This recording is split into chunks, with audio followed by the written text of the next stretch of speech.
Hello అండి. Welcome to Swathi kitchen. సింపుల్‌గా, టేస్టీగా పొటాటోస్ ఫ్రైని ఎలా తయారు చేసుకోవాలో చూపిస్తున్నాను.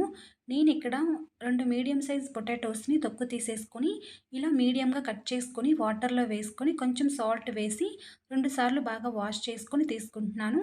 ఇలా తీసుకున్న పొటాటోస్‌ని పక్కన పెట్టేసుకొని, స్టవ్ మీద కడాయిని పెట్టుకొని 2 లేదా 3 టేబుల్ స్పూన్ల వరకు ఆయిల్‌ని వేసుకొని, ఆయిల్ వేడైనాక మనం కట్ చేసి పెట్టుకున్న పొటాటోస్ వేసుకోవాలి. అలాగే చిటికెడు పసుపు కూడా వేసుకొని మీడియం టు లో ఫ్లేమ్‌లో పెట్టుకొని కంటిన్యూయస్‌గా కలుపుతూ ఫ్రై చేసుకోవాలనమాట.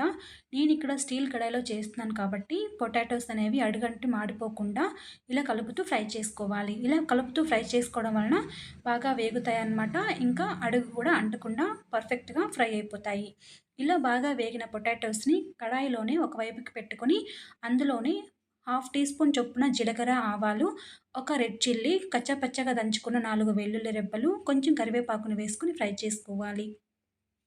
పోపు బాగా వేగిన తర్వాత ఇందులోకి పావు టీ స్పూన్ చొప్పున ధనియాల పొడి, జీలకర్ర పొడి, మిరియాల పొడి, రుచికి సరిపడా ఉప్పు, హాఫ్ టీ స్పూన్ చొప్పున కారం వేసుకొని బాగా ఫ్రై చేసుకున్న తర్వాత పొటాటోస్‌లోకి బాగా మిక్స్ చేసుకొని, ఒక నిమిషం పాటు ఫ్రై చేసుకొని, కొంచెం కొత్తిమీరను కూడా యాడ్ చేసుకొని, మిక్స్ చేసుకొని స్టవ్ ఆపేసి సర్వ్ చేసుకోవాలి. అంతే అండి. ఎవరికైనా సరే చాలా బాగా నచ్చుతాయి. ఈ రెసిపీ మీకు నచ్చినట్లయితే మీరు కూడా ట్రై చేసి మీకు ఎలా కుదిరిందో నాతో కామెంట్ రూపంలో షేర్ చేసుకోండి. Thanks for watching.